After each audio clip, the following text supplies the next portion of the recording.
Rewa ultra mega सौर ऊर्जा परियोजना के राष्ट्र को समर्पित किए जाने के कार्यक्रम के शुभ अवसर पर परम आदरणीय प्रधानमंत्री महोदय श्री नरेंद्र मोदी जी, महामहिम राज्यपाल श्रीमती आनंदीबेन पटेल जी, माननीय मुख्यमंत्री महोदय श्री शिवराज सिंह चौहान जी, माननीय मंत्री विद्युत नवीन व नवकरणीय ऊर्जा श्री आर.के. सिंह जी, माननीय मंत्री पंचायती राज ग्रामीण विकास कृषि एवं किसान कल्याण श्री नरेंद्र सिंह तोमर जी, माननीय मंत्री सामाजिक न्याय एवं अधिकारिता श्री थावरचंद गहलोत जी, माननीय मंत्री इस्पात पेट्रोलियम एवं प्राकृतिक गैस श्री धर्मेंद्र प्रधान जी, माननीय मंत्री पर्यटन एवं संस्कृति श्री प्रहलाद सिंह पटेल जी, आप सबका स्वागत है, अभिनंदन है। साथ ही रीवा में परियोजना स्थल पर उपस्थित समस्त माननीय जनप्रतिनिधिगणों, शासकीय अधिकारियों व परियोजना में सहभागी संस्थाओं के पदाधिकारियों का भी अभिनंदन है। 750 मेगावाट क्षमता की रीवा सौर ऊर्जा परियोजना एक ही स्थान पर क्रियान्वित विश्व की बृहत्तम सौर परियोजनाओं में से एक है। यह हमारे सौभाग्य का विषय है कि आज इस परियोजना का शुभारंभ माननीय प्रधानमंत्री महोदय के कर कमलों से आप सभी महानुभावों की उपस्थिति में संपन्न हो रहा है। इस परियोजना की आधारशिला माननीय मुख्यमंत्री जी व माननीय मंत्री विद्युत नवीन व नवकरणीय ऊर्जा श्री आर.के. सिंह जी के द्वारा दिनांक 22 दिसंबर 2017 को रीवा में रखी गई थी, जो आज मूर्त रूप ले रही है और भारत के सौर ऊर्जा उत्पादन में महत्वपूर्ण योगदान दे रही है। इस परियोजना ने सौर ऊर्जा में नवीन प्रतिमान स्थापित किए हैं, जिसका अनुसरण कर अब अन्य प्रदेशों में सौर परियोजनाओं के स्थापित होने का मार्ग प्रशस्त हुआ है। परियोजना क्रियान्वयन के इस अनुभव ने हमें यह विश्वास दिया है कि आप बृहद और अत्यंत बृहद परियोजनाओं की योजना बना सकते हैं, उन्हें साकार कर सकते हैं, उन्हें मूर्त रूप दे सकने में सक्षम है। माननीय प्रधानमंत्री जी की अपेक्षा रहती है कि समय पर परियोजनाओं का न केवल श्री गणेश हो, बल्कि उनकी पूर्णता भी सुनिश्चित की जाए, और यह परियोजना इसी बात का प्रमाण भी है। हम गौरवान्वित हैं कि मध्य प्रदेश माननीय प्रधानमंत्री महोदय द्वारा दिखाए गए पथ पर निरंतर अग्रसर है। माननीय मुख्यमंत्री महोदय, जिनकी जिजीविषा और कर्मठता नित्य नई उपलब्धियों को अर्जित करने के लिए हम सबको प्रेरित करती रहती है, माननीय मुख्यमंत्री महोदय से आग्रह करूंगा कि वे परियोजना व मध्य प्रदेश की नवीन व नवकरणीय ऊर्जा के क्षेत्र में प्राप्त उपलब्धियों व अग्रिम कार्य योजना के संबंध में अपना सारगर्भित उद्बोधन देने का कष्ट करेंगे। परम आदरणीय प्रधानमंत्री जी, सम्मानीय राज्यपाल जी, ऊर्जा मंत्री आदरणीय आर.के. सिंह जी, सम्मानीय थावरचंद जी, नरेंद्र सिंह तोमर जी, धर्मेंद्र प्रधान जी, प्रहलाद पटेल जी,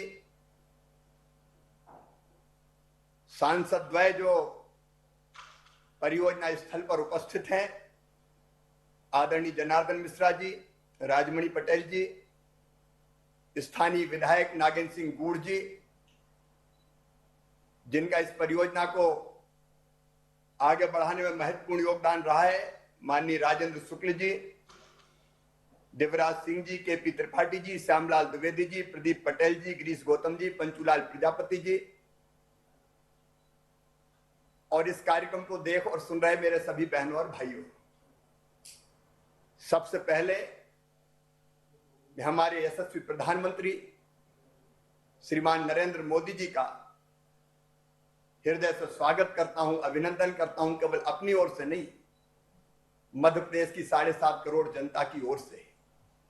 वे कल्पनाशील मस्तिष्क के धनी हैं, मैन ऑफ आइडियाज हैं, और मुझे कहते प्रसन्नता है कि मध्य प्रदेश सौर ऊर्जा के क्षेत्र में जो आगे बढ़ा है, उसके पीछे माननीय प्रधानमंत्री जी की प्रेरणा है। जब माननीय प्रधानमंत्री जी मुख्यमंत्री थे गुजरात के और मैं मध्य प्रदेश का मुख्यमंत्री था, उस समय भी उन्होंने मुझे सलाह दी थी कि भविष्य की ऊर्जा सौर ऊर्जा है। यह माननीय प्रधानमंत्री जी 2007-8 की बात है, और आपने कहा था कि इस क्षेत्र में हमको तेजी से आगे बढ़ना चाहिए। मेरे मन में एक संकोच था, तब सौर ऊर्जा की दरें 15-16 रुपया प्रति यूनिट हुआ करती थी, और थर्मल की जो दरें होती थी वो 3-4 रुपया के आसपास होती थी। लेकिन तब भी आपने गुजरात में इस दिशा में तेजी से काम किया था। आपकी प्रेरणा प्राप्त करके 2010 में हमने रिन्यूएबल एनर्जी का नया डिपार्टमेंट बनाया, और माननीय प्रधानमंत्री जी पहली परियोजना जो एशिया की सबसे बड़ी सोलर पावर परियोजना थी, वो थी नीमच। उसका उद्घाटन भी आपके कर कमलों के द्वारा जब आप गुजरात के मुख्यमंत्री हुआ करते थे तब मध्य प्रदेश के नीमच में आपने किया था। और तब से फिर हमने लगातार निरंतर प्रयास किया इस क्षेत्र में और तेजी से आगे बढ़े। और मुझे खुशी है यहां राजेंद्र शुक्ला जी, नागेंद्र सिंह गौड़ जी बैठे हैं। हम लोगों ने चर्चा की, हमारे पास रीवा जिले में काफी बड़ा हिस्सा बंजर भूमि का फायरिंग रेंज के रूप में जिसका इस्तेमाल होता था पड़ा था। तब मन में यह विचार आया कि यहां सोलर पावर प्लांट स्थापित किया जा सकता है। इस विचार को हमने आगे बढ़ाया और मुझे कहते हुए खुशी है कि 2017 में हमने इसका काम प्रारंभ किया। माननीय आर.के. सिंह जी यहां बैठे हैं, ऊर्जा मंत्री भारत सरकार। वो कृपा पूर्वक वहां आए थे कार्यक्रम स्थल पर। मुझे बताते हुए प्रसन्नता है कि हमने जो निविदाओं में नवाचार किए उसके कारण तत्कालीन समय का, मैं आज की बात नहीं कर रहा, तत्कालीन समय का न्यूनतम टैरिफ ₹2.97 प्रति यूनिट प्राप्त हुआ, जबकि उस समय तत्कालीन परियोजनाओं के जो रेट आते थे वो 4.5 और 5 रुपए के आसपास आते थे। और वो भी वायबिलिटी गैप फंडिंग के साथ। बिना वायबिलिटी गैप फंडिंग के सोलर परियोजनाओं को पूरा करने की कल्पना नहीं की जा सकती थी। ये बिना बीजीएफ के हमारे ₹2.97 रेट आए। जो नवाचार के उसके कारण कम दरें प्राप्त हुई, जिससे देश में बिजली की दरों में भी भारी गिरावट आई। मुझे यह बताते हुए खुशी है कि इस निविदा मॉडल को भारत सरकार द्वारा मान्य किया जाकर सभी राज्यों और केंद्रीय संस्थाओं को अनुसरण करने के लिए निर्देशित भी किया गया। और अंतर्राष्ट्रीय स्तर पर विश्व बैंक जैसे संस्थान द्वारा भी परियोजना को नवाचारों के लिए मान्यता दी गई। और इसी का परिणाम है कि रीवा सौर परियोजना ने सौर ऊर्जा के क्षेत्र में नए कीर्तिमान रचे हैं, जिससे इसे गेम चेंजर परियोजना के रूप में मान्य किया गया है। माननीय प्रधानमंत्री जी, इस परियोजना की जो महत्वपूर्ण उपलब्धियां हैं वो मैं देश को बताना चाहता हूं।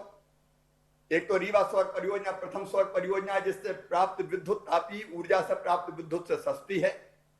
इस परियोजना से प्रथम बार ओपन एक्सेस के माध्यम से राज्य के बाहर किसी व्यावसायिक संस्थान दिल्ली मेट्रो को बिजली प्रदान की जा रही है। 24% बिजली दिल्ली मेट्रो को जा रही है, बाकी का लाभ मध्य प्रदेश उठा रहा है। आंतरिक ग्रिड समायोजन हेतु वर्ल्ड बैंक और सीटीएफ ऋण प्राप्त करने वाली ये देश की प्रथम परियोजना है, जिसे विश्व बैंक का ऋण बिना राज्य शासन की गारंटी के मिला है। और इस ऋण में क्लीन टेक्नोलॉजी फंड के अंतर्गत यह ऋण स्वीकृत किया गया है, जो 0.25% की निश्चित दर पर प्राप्त हुआ है। परियोजना से सालाना, जिसके लिए माननीय प्रधानमंत्री जी सदैव चिंतित रहते हैं, कैसे पर्यावरण और विकास के बीच संतुलन बनाया रखा जा सके, परियोजना से सालाना 15.7 लाख टन कार्बन डाइऑक्साइड उत्सर्जन को रोका जा रहा है, जो 2.60 करोड़ पेड़ों के, वयस्क पेड़ों के लगाने के बराबर है। परियोजना को ट्रांजैक्शन संरचना के लिए वर्ल्ड बैंक प्रेसिडेंट पुरस्कार भी प्राप्त हुआ है। इस परियोजना के द्वारा भारत में पहली बार त्रिस्तरीय भुगतान सुरक्षा पद्धति लागू की गई है, जिससे इतनी कम दरें आई है। माननीय प्रधानमंत्री जी, आपने लक्ष्य तय किया है 2022 तक 1 लाख मेगावाट सौर ऊर्जा भारत में उत्पादित करनी है। इस लक्ष्य को प्राप्त करने में आपकी प्रेरणा से ही मध्य प्रदेश कोई कसर नहीं छोड़ेगा। इस परियोजना को पूरा करने के बाद हमने मध्य प्रदेश में 1500 मेगावाट की 3 परियोजनाएं और चिन्हित की है। आगर, शाजापुर, नीमच सौर पार्क परियोजना, इन तीनों परियोजना के लिए भी हमारे टेंडर जारी कर दिए गए हैं। और इन परियोजनाओं से उत्पादित विद्युत का संयोजन नेशनल ग्रिड के माध्यम से होगा, जिससे सस्ती बिजली प्रदेश के अलावा भारतीय रेलवे सहित 8 राज्यों को मिल सकेगी। इस परियोजना को भी हमारी कोशिश है कि 2022 के अंत तक पूरा कर लिया जाए। परियोजना से सालाना 33 लाख टन के बराबर कार्बन ऑक्साइड उत्सर्जन को रोका जा सकेगा, जो 5.5 करोड़ वयस्क पेड़ लगाने के बराबर होगा। माननीय प्रधानमंत्री जी, आपको ध्यान होगा एक बार आपने मुझे ये बताया था कि सरदार सरोवर परियोजना की जो नहरें हैं, उन नहरों में जो जल बहता है उसके ऊपर सोलर पैनल लगा के हम सौर ऊर्जा का उत्पादन भी कर सकते हैं और पानी के बाष्पीकरण को रोक के हम पानी को उड़ने से बचा सकते हैं। वहीं से प्रेरणा लेकर माननीय प्रधानमंत्री जी, हमने मध्य प्रदेश में नर्मदा मैया के ऊपर जो ओंकारेश्वर हमारा बांध बना है, उस ओंकारेश्वर बांध में 600 मेगावाट की फ्लोटिंग सौर परियोजना को निष्पादित करने की योजना बनाई है। उस पर हम तेजी से काम कर रहे हैं। प्रारंभिक सर्वे हमारा पूरा हो गया है और हम तेजी से इस परियोजना पर भी माननीय प्रधानमंत्री जी काम करेंगे। हमने इसके अतिरिक्त छतरपुर में 1500 मेगावाट, मुरैना में 1400 मेगावाट की सौर परियोजनाओं पर भी तेजी से काम प्रारंभ किया है और ये परियोजनाएं हम 2022 तक जो 1 लाख मेगावाट विद्युत के उत्पादन का लक्ष्य है, तब तक हम पूरा करेंगे। और ये परियोजना पूरी करने के बाद मध्य प्रदेश का योगदान सौर ऊर्जा के क्षेत्र में 10,000 मेगावाट होगा। इसके अतिरिक्त 2,000 मेगावाट हम विंड एनर्जी भी उत्पादित करने के लगातार प्रयास में लगे हुए हैं। हम सौर पंप, सौर राफ्टूप परियोजनाओं पर भी तेजी से काम कर रहे हैं। 14,250 किसानों के लिए सोलर पंप स्थापित किए जा चुके हैं और हमारी जो सौर रूफटॉप परियोजना है, उनके रेट भी हमें नवाचारों के कारण ₹1.38 प्रति यूनिट प्राप्त हुए, जो अभूतपूर्व है। मैं ज्यादा विस्तार में ना जाते हुए केवल ये निवेदन करना चाहता हूं कि सौर ऊर्जा और रिन्यूएबल एनर्जी के क्षेत्र में जो दुनिया को क्लाइमेट चेंज के कारण नुकसान हो रहा है, उससे बचाने का जो आपके प्रयास है, उन प्रयासों को पूरा करने में मध्य प्रदेश पूरी तरह से सहभागी होगा। हम कोई कसर नहीं छोड़ेंगे। माननीय प्रधानमंत्री जो आत्मनिर्भर भारत बनाने का लक्ष्य और संकल्प आपने लिया है, उसको पूरा करने के लिए भी आत्मनिर्भर मध्य प्रदेश बनाने का संकल्प हमने लिया है। उसका रोड मैप भी तैयार है। वो रोड मैप भी तैयार करके मैं आपके पास भी भेजने वाला हूं। कुछ चीजों पर हमने तेजी से काम प्रारंभ किया है। इस परियोजना के लोकार्पण के लिए आपने समय दिया, उसके लिए मैं आपका हृदय से आभारी हूं। और कोरोना के संकट के समय गरीब कल्याण योजना बनाकर आप राज्यों के गरीबों को, देश के गरीब लेकिन राज्यों के माध्यम से जो सहयोग कर रहे हैं, वो अद्भुत और अभूतपूर्व है। मध्य प्रदेश के तो 24 जिले जो हमारे गरीब जिले थे, उनको लगातार वहां रोजगार मिलता रहे। उस गरीब कल्याण रोजगार योजना में आपने सम्मिलित किए, उसके लिए भी मैं धन्यवाद देता हूं। और एक ग्वालियर चंबल क्षेत्र के लिए बड़ी सौगात भारत सरकार का आपका आशीर्वाद प्राप्त हो रहा है। वो चंबल एक्सप्रेस वे बनाने की परियोजना, जिससे चंबल के बीहड़ों में इंडस्ट्रियल टाउन स्थापित करने की, हम केवल रोड नहीं बनाएंगे, हम लोग प्रयास करेंगे। वो चंबल ग्वालियर क्षेत्र की तस्वीर और तकदीर बदल देगा। उसके लिए भी आपका आशीर्वाद मिल रहा है। इसके लिए मैं आपको हृदय से धन्यवाद देता हूं। एक बार मध्य प्रदेश की 7.5 करोड़ जनता की ओर से फिर आपका स्वागत और अभिनंदन करते हुए मैं अपनी बात समाप्त करता हूं। बहुत बहुत धन्यवाद। धन्यवाद माननीय मुख्यमंत्री महोदय।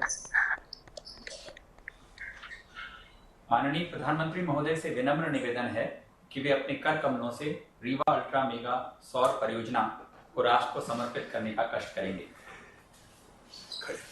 प्रधानमंत्री खड़े।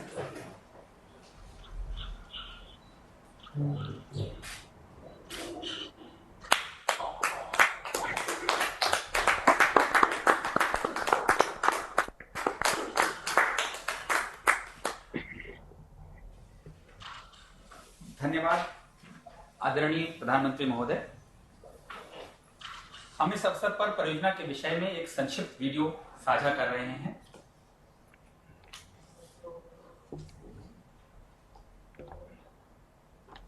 भारत में हमने दुनिया का सबसे बड़ा नवीकरणीय ऊर्जा विस्तार कार्यक्रम शुरू किया है। हम 2022 तक रिन्यूएबल से 175 गीगावाट बिजली उत्पन्न करेंगे, जिसमें से 100 गीगावाट बिजली उत्पन्न करेंगे, जिसमें से 100 गीगावाट बिजली सौर ऊर्जा से होगी।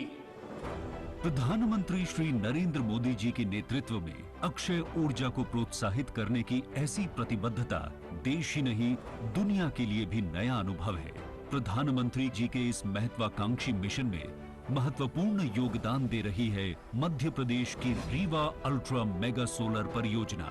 इस परियोजना का शिलान्यास मध्य प्रदेश के मुख्यमंत्री श्री शिवराज सिंह चौहान एवं केंद्रीय ऊर्जा मंत्री श्री R.K. सिंह के कर कमलों से 22 दिसंबर 2017 को संपन्न हुआ था। 4,305 करोड़ रुपए की लागत से तैयार इस परियोजना की उत्पादन क्षमता 750 मेगावाट की है, जिसके कारण इसकी गणना एक ही जगह पर सौर ऊर्जा उत्पादन करने वाले दुनिया के सबसे बड़े सोलर प्रोजेक्ट्स में से एक है। पारदर्शी प्रक्रियाओं और नवाचारों की मदद से देश में अत्यंत न्यून दरों पर सौर ऊर्जा का उत्पादन किया जा रहा है। इसका 24% हिस्सा दिल्ली मेट्रो को और शेष बिजली का लाभ मध्य प्रदेश को मिल रहा है। उत्पादन और उपयोगिता के साथ ही इस परियोजना में पर्यावरण का भी ध्यान रखा गया है। इस परियोजना के चालू हो जाने से यहां कार्बन डाइऑक्साइड के सालाना उत्सर्जन में 15.7 लाख टन की बचत होगी, जो 2.6 करोड़ विकसित पेड़ लगाने के बराबर है। मध्य प्रदेश ऊर्जा विकास निगम और solar energy corporation of India का संयुक्त उपक्रम विकास का शानदार प्रयास साबित हुआ है। इसके साथ ही ये प्रोजेक्ट अक्षय ऊर्जा को बढ़ावा देने के उस मिशन में भी योगदान दे रहा है, जिसका बीड़ा प्रधानमंत्री श्री नरेंद्र मोदी जी ने देश और दुनिया को ग्लोबल वार्मिंग से बचाने के लिए उठाया है। अक्षय ऊर्जा बढ़ाएं, नया भारत बनाएं। आदरणीय प्रधानमंत्री महोदय से विनम्र निवेदन है कि वे अपने आशीष वचनों से हमें अनुग्रहित करें। मध्य प्रदेश के राज्यपाल श्रीमती आनंदीबेन पटेल जी, मध्य प्रदेश के मुख्यमंत्री श्रीमान शिवराज सिंह जी, केंद्रीय मंत्रिपरिषद के मेरे सहयोगी R.K. सिंह जी, थावरचंद गहलोत जी, नरेंद्र सिंह तोमर जी, धर्मेंद्र प्रधान जी, प्रहलाद सिंह पटेल जी, मध्य प्रदेश मंत्रिमंडल के सदस्यगण, सांसद, विधायकगण और रीवा सहित पूरे मध्य प्रदेश के मेरे प्यारे भाइयों और बहनों, नमस्कार। आज रीवा ने वाकई इतिहास रच दिया है। रीवा की पहचान मां नर्मदा के नाम से और सफेद बाग से रही है। अब इसमें एशिया के सबसे बड़े सोलर पावर प्रोजेक्ट का नाम भी जुड़ गया है। इसका आसमान से लिया गया वीडियो जब हम देखते हैं तो लगता है कि खेतों में हजारों सोलर पैनल जैसे फसल बनके लहलहा रही है, या ऐसा भी लगता है कि किसी गहरे समुद्र के ऊपर से गुजर रहे हैं, जिसका पानी बहुत नीला है।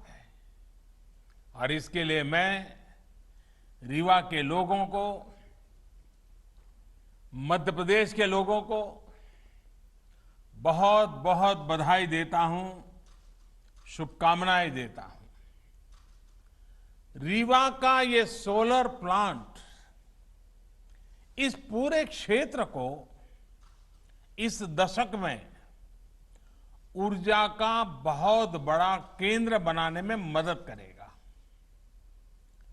इस सोलर प्लांट से मध्य प्रदेश के लोगों को, यहां के उद्योगों को तो बिजली मिलेगी ही, दिल्ली में जैसा अभी शिवराज जी बता रहे थे, मेट्रो रेल तक को रीवा से लाभ मिलेगा। अब रीवा वाला शान से कह पाएगा कि दिल्ली की मेट्रो हमारा रीवा चलाता है। इसके अलावा रीवा की ही तरह शाजापुर, नीमच और छतरपुर में भी बड़े सोलर पावर प्लांट पर काम चल रहा है। ओमकारेश्वर डैम पर तो पानी में तैरता हुआ सोलर प्लांट, और मुझे पक्का भरोसा है कि आप जो योजना बना रहे हैं उसको पूरा करके रहोगे। ये तमाम प्रोजेक्ट जब तैयार हो जाएंगे तो मध्य प्रदेश निश्चित रूप से सस्ती और साफ सुथरी बिजली का हब बन जाएगा।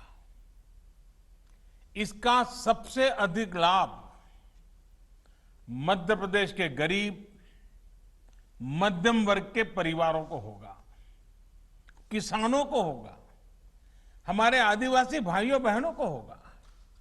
साथियों, हमारी परंपरा में, हमारी संस्कृति में, हमारे रोजमर्रा के जीवन में सूर्य उपासना का एक विशेष स्थान है।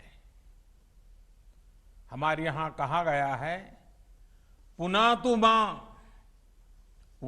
मां तत्सवितुर्वरेण्यम, यानी जो उपासना के योग्य सूर्य देव हैं वो हमें पवित्र करे। पवित्रता की यही अनुभूति आज यहां रीवा में है, हर जगह पर हो रही है। सूर्य देव की इसी ऊर्जा को आज पूरा देश अनुभव कर रहा है। ये उन्हीं का आशीर्वाद है कि हम सोलर पावर के मामले में दुनिया के टॉप 5 देशों में पहुंच गए हैं। साथियों, सौर ऊर्जा आज की नहीं बल्कि 21वीं सदी की ऊर्जा जरूरतों का एक बड़ा माध्यम होने वाला है,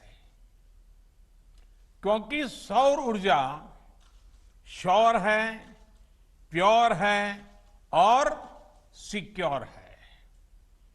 श्योर इसलिए क्योंकि ऊर्जा के, बिजली के दूसरे स्रोत खत्म हो सकते हैं, लेकिन सूर्य सदा सर्वदा पूरे विश्व में हमेशा ही चमकता रहेगा। प्योर इसलिए क्योंकि ये पर्यावरण को प्रदूषित करने के बजाय उसको सुरक्षित रखने के में मदद करता है। और जैसे श्योर है, प्योर है, सिक्योर इसलिए क्योंकि आत्मनिर्भरता का एक बहुत बड़ा प्रतीक है, बहुत बड़ी प्रेरणा है। ये हमारी ऊर्जा जरूरतों को भी सुरक्षित करता है। जैसे जैसे भारत विकास के नए शिखर की तरफ बढ़ रहा है, हमारी आशाएं, आकांक्षाएं भी बढ़ रही है, और वैसे वैसे हमारी ऊर्जा की, बिजली की जरूरतें भी बढ़ रही हैं। ऐसे में आत्मनिर्भर भारत के लिए बिजली की आत्मनिर्भरता बहुत आवश्यक है। इसमें सौर ऊर्जा एक बहुत बड़ी भूमिका निभाने वाली है, और हमारे प्रयास भारत की इसी ताकत को विस्तार देने के हैं। साथियों, जब हम आत्मनिर्भरता की बात करते हैं, प्रगति की बात करते हैं, तो इकोनॉमी उसका एक अहम पक्ष होता है। पूरी दुनिया के नीति निर्माता बरसों से दुविधा में है कि इकोनॉमी की सोचे या एनवायरनमेंट की सोचे। इसी ऊहापोह में फैसले कहीं एक पक्ष में लिए जाते हैं और कहीं दूसरे पक्ष में लिए जाते हैं। लेकिन भारत ने ये दिखाया है कि ये दोनों एक दूसरे के विरोधी नहीं है, बल्कि एक दूसरे के सहयोगी हैं। स्वच्छ भारत अभियान हो, हर परिवार को एलपीजी और पीएनजी का साफ सुथरा ईंधन से जोड़ने का अभियान हो, पूरे देश में सीएनजी आधारित वाहन व्यवस्था, इसके लिए बड़ा नेटवर्क बनाने का काम हो, देश में बिजली आधारित परिवहन वहन के लिए नए नए रिसर्च होने वाले हैं, कुछ प्रयास होने वाले हैं। ऐसे अनेक प्रयास देश में सामान्य मानवीय के जीवन को बेहतर और एनवायरमेंट फ्रेंडली बनाने के लिए लगातार किए जा रहे हैं। भारत के लिए इकोनॉमी और एनवायरमेंट दो अलग अलग पक्ष नहीं हैं, बल्कि एक दूसरे के पूरक पक्ष हैं। साथियों, आज आप देखेंगे कि सरकार के जितने भी कार्यक्रम हैं, उनमें पर्यावरण सुरक्षा और ईज ऑफ लिविंग को प्राथमिकता दी जा रही है। हमारे लिए पर्यावरण की सुरक्षा सिर्फ कुछ प्रोजेक्ट्स तक सीमित नहीं है, बल्कि ये वे ऑफ लाइफ है। जब हम रिन्यूएबल एनर्जी के बड़े प्रोजेक्ट लॉन्च कर रहे हैं, तब हम ये भी सुनिश्चित कर रहे हैं कि साफ सुथरी ऊर्जा के प्रति हमारा संकल्प जीवन के हर पहलू में दिखे। हम कोशिश कर रहे हैं कि इसका लाभ देश के हर कोने, समाज के हर वर्ग, हर नागरिक तक पहुंचे। मैं आपको एक छोटा सा उदाहरण देता हूं।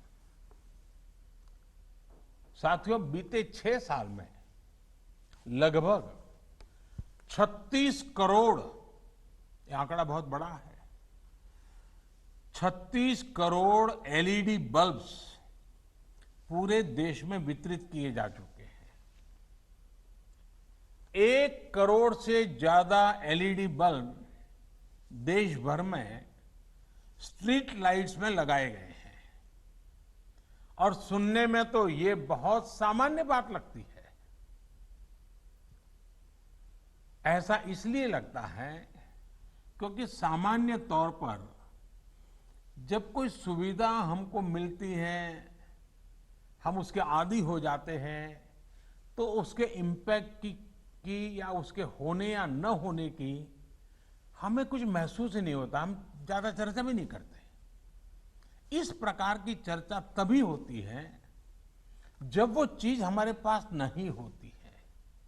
साथियों, ये छोटा सा दुधिया एलईडी बल्ब जब नहीं था तो इसकी जरूरत अनुभव होती थी, लेकिन उस समय कीमत पहुंच से बाहर थी, बिकता भी नहीं था, लोग खरीदते भी नहीं थे, बनाने वाले भी आगे नहीं आते थे। तो 6 साल में क्या हुआ, कौन सा बदलाव आया? एलईडी बल्ब की कीमत उस समय जो थी उससे आज 10 गुना घट गई है। यानी अगर उस समय 400 रुपया थी तो आज 40 रुपया हो गई, अगर 300 थी तो 30 रुपया हो गई।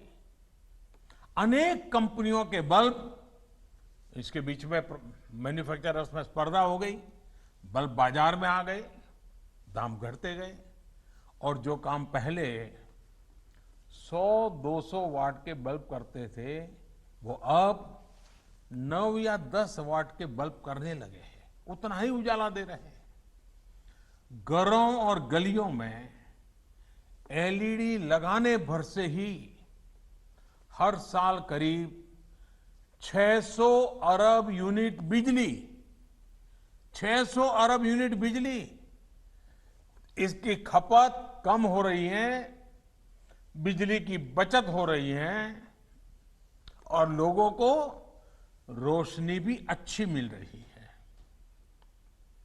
इतना ही नहीं, हर साल लगभग 24,000 करोड़ रुपए की बचत हमारे देश के खास करके मध्यम वर्ग के परिवार के जेब में बचते हैं।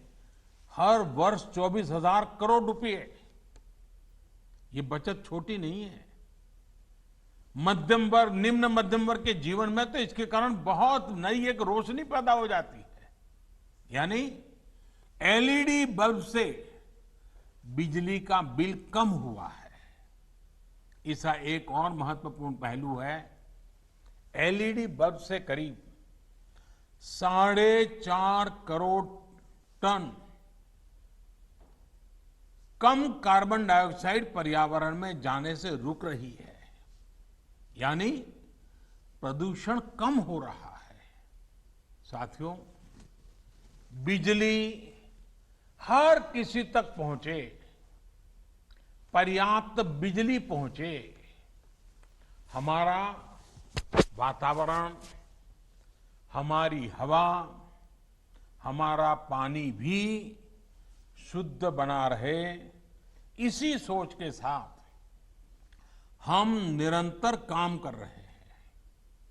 यही सोच सौर ऊर्जा को लेकर हमारी नीति और रणनीति में भी स्पष्ट झलकती है। आप सोचिए, साल 2014 में सोलर पावर की कीमत 7-8 रुपये प्रति यूनिट हुआ करती थी और जैसे शिवराज जी ने बताया, उसके पहले तो और ज्यादा थी। आज यही कीमत 2.25 से 2.5 रुपये तक पहुंच चुकी है। इसका बहुत बड़ा लाभ उद्योगों को मिल रहा है, रोजगार निर्माण में मिल रहा है, देशवासियों को मिल रहा है। देश ही नहीं, पूरी दुनिया में इसकी चर्चा है कि भारत में सोलर पावर इतनी सस्ती कैसे है।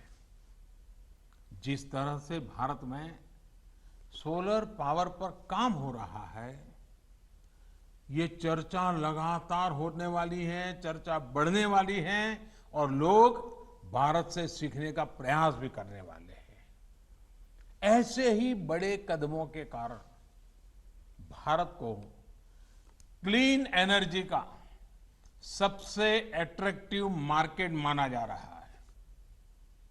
आज जब रिन्यूएबल एनर्जी की तरफ ट्रांजिशन को लेकर दुनिया में चर्चा होती है, तो इसमें भारत को मॉडल के रूप में देखा जाता है।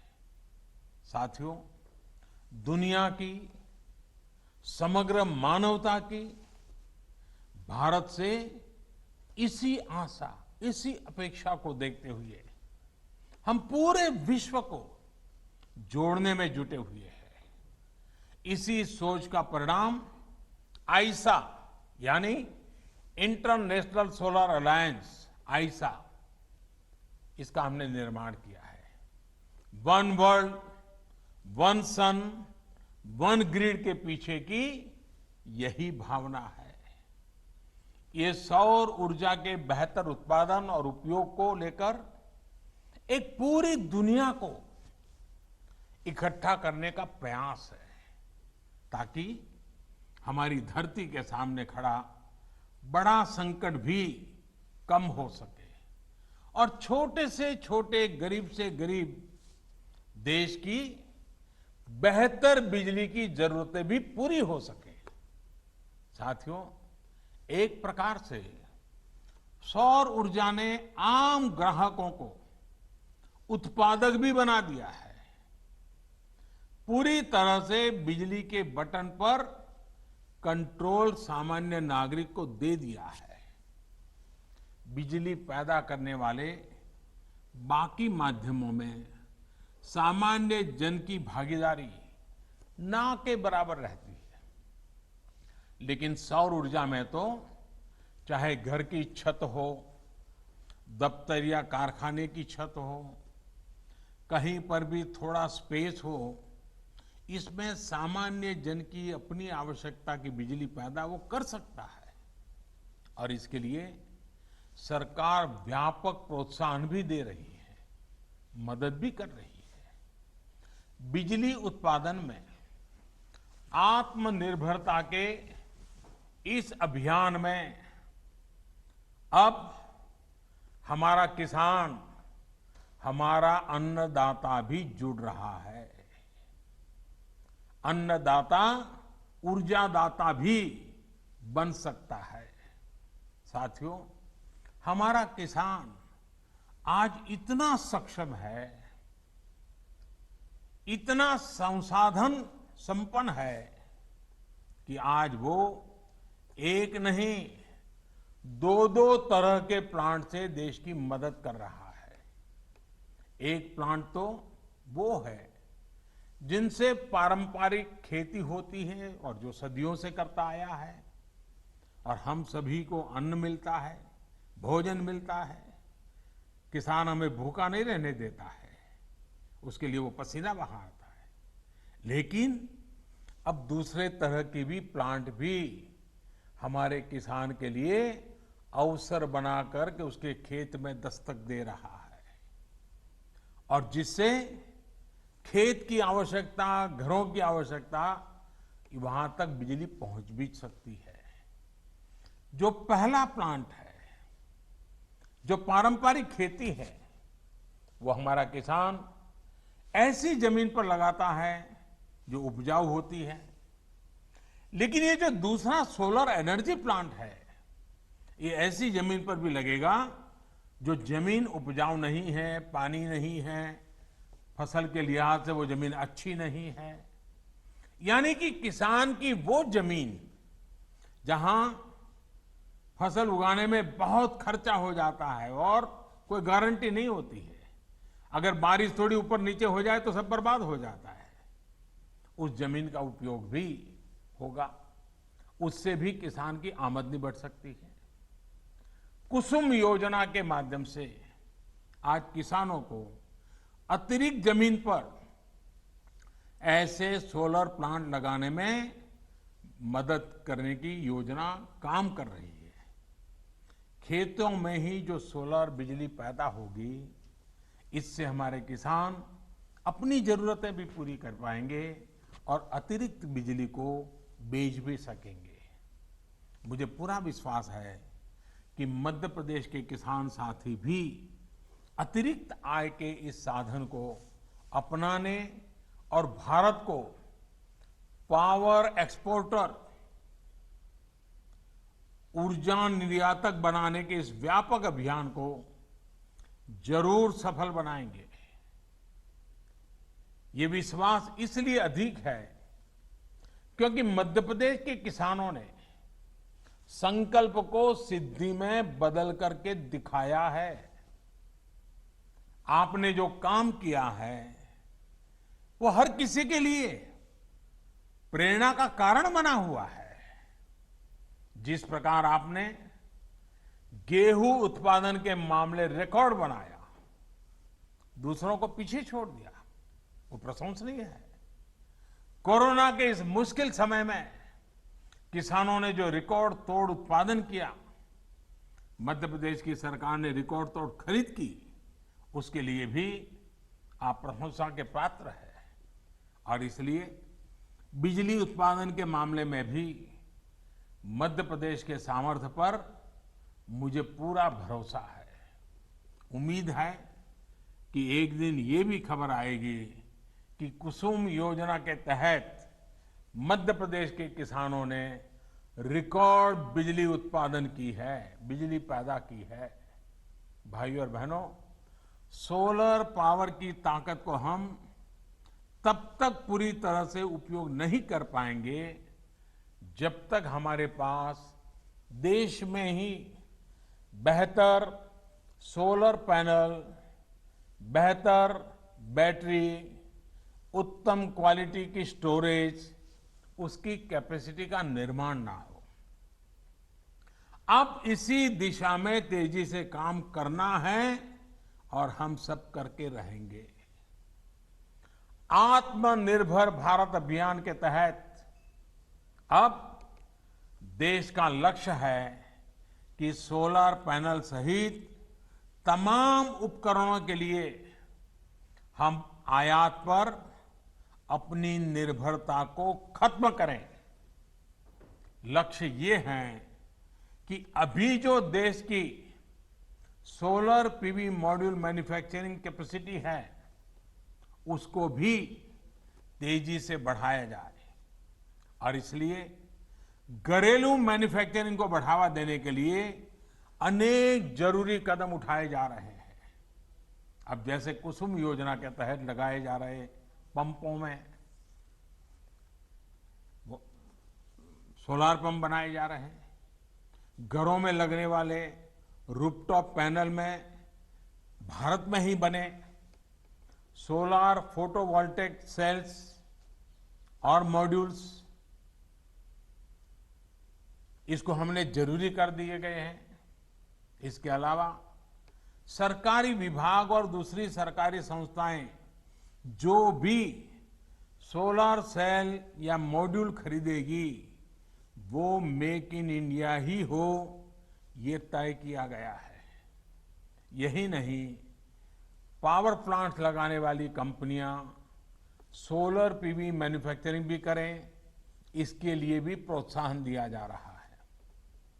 मेरा आज इस सेक्टर से जुड़े उद्यमियों से, युवा साथियों से, स्टार्टअप से, एमएसएमई से यही आग्रह है कि आप इस अवसर को जाने मत दीजिए, इस अवसर का फायदा उठाइए। भाइयों और बहनों, आत्मनिर्भरता सही मायने में तभी संभव है जब हमारे भीतर आत्मविश्वास हो। आत्मविश्वास तभी आता है जब पूरा देश, पूरा सिस्टम, हर देशवासी, हम सब मिलकर के आत्मनिर्भरता की दिशा में चल पड़े। कोरोना संकट से पैदा हुई स्थितियों के बीच भारत यही काम कर रहा है। सरकार यही आत्मविश्वास जगाने में जुटी है। समाज के जिस तबके तक अक्सर सरकारें पहुंच नहीं पाती थी, आज उन तक सरकार के संसाधन और संवेदना दोनों पहुंच रही है। अब जैसे प्रधानमंत्री गरीब कल्याण योजना को ही लीजिए। लॉकडाउन के तुरंत बाद पहला कदम ये उठाया गया कि देश के 80 करोड़ से अधिक गरीब साथियों तक मुफ्त खाना पहुंच सके, उनकी जेब में थोड़ा बहुत खर्चे के लिए व्यवस्था रहे। और जब लॉकडाउन उठाया गया तब सरकार को लगा कि आने वाला समय तो बरसात का भी है, त्योहारों का भी है, और हमारे यहाँ तो दिवाली और छठ पूजा तक अब तो त्योहार ही त्योहार चलते रहते हैं और सभी संप्रदाय, सभी धर्मों के त्योहार रहते हैं। ऐसे में गरीबों को ये मदद मिलती रहनी चाहिए, इसलिए इस योजना को जारी रखा गया। अब गरीब परिवारों को नवंबर तक मुफ्त राशन मिलता रहेगा। इतना ही नहीं, निजी क्षेत्र के लाखों कर्मचारियों के ईपीएफ खाते में भी सरकार पूरा अंशदान दे रही है। इसी तरह पीएम स्वनिधि योजना के माध्यम से उन साथियों की सूद भी ली गई है जिनकी सिस्टम तक सबसे कम पहुंच होती थी। आज इस योजना से रेहड़ी, ठेला लगाने वाले लाखों साथियों को 10,000 रुपये तक के सस्ते ऋण बैंक से मिलने लगे हैं। हमारे लिए सबसे अधिक उपयोगी हमारे ये साथी अपने छोटे से कारोबार को बचा सके, चला सके। हमारे यहां इन सारी चीजों को कभी प्राथमिकता नहीं रहती थी, लेकिन एक संवेदनशील सरकार होने के कारण, देश की भावी पीढ़ी को समर्पित होने के कारण आज हम लगातार कदम उठा रहे हैं। यानी एक तरफ छोटे लघु कुटीर उद्योगों और बड़े उद्योगों के बारे में सोचा गया, तो दूसरी तरफ इन छोटे लेकिन उपयोगी कारोबारियों की भी चिंता की गई। साथियों, सरकार हो या समाज, संवेदना और सतर्कता इस मुश्किल चुनौती से निपटने के लिए हमारे सबसे बड़े प्रेरणा स्रोत है। आज जब आप मध्य प्रदेश को, पूरे देश को आगे बढ़ाने के लिए, रोजी रोटी भी कमाने के लिए घर से बाहर निकल रहे हैं, निकलना पड़ रहा है, तो अपनी एक और जिम्मेदारी भी हमेशा याद रखिए, और वो है, और मैं चाहूंगा कि जो बात मैं बताता हूं ये बाकी लोग भी बार बार बताते रहें, जहां भी है बताते रहें। 2 गज की दूरी, चेहरे पर मास्क, हाथ को 20 सेकंड तक साबुन से धुलना, कहीं पर भी थूकना नहीं, ये सारे नियमों का हमें हमेशा पालन करना है। आप भी बचेंगे, आपका परिवार भी बचेगा, और आपके यार दोस्त साथी मित्र सहयोगी हर किसी की जिंदगी बचाने में आप बहुत बड़ी भूमिका अदा करेंगे।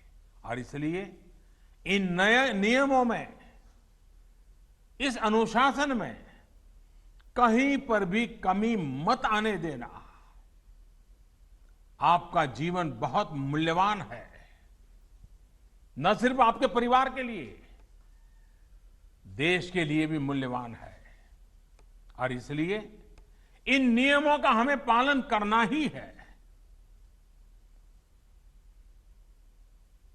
मेरे प्यारे साथियों, एक बार फिर आपको, मध्य प्रदेश को इस सोलर पावर प्लांट के लिए बहुत बहुत मैं बधाई देता हूं, और ये कहना चाहूंगा कि प्लांट भले रीवा में लगा हो, बिजली चलो दिल्ली के मेट्रो तक पहुंचती होगी, लेकिन इसके कारण पर्यावरण के पक्ष में जो काम हुआ है उसका प्रभाव पूरी मानव जाति पे होने वाला है, पूरे विश्व पर होने वाला है। और इसलिए आपने एक सुरक्षित विश्व के लिए मजबूत नींव आज रीवा में डाली है। ये काम छोटा मत समझता। फिर एक बार मैं आपसे यही कहूंगा, आप सतर्क रहें, सुरक्षित रहें, स्वस्थ रहें। बहुत बहुत आभार।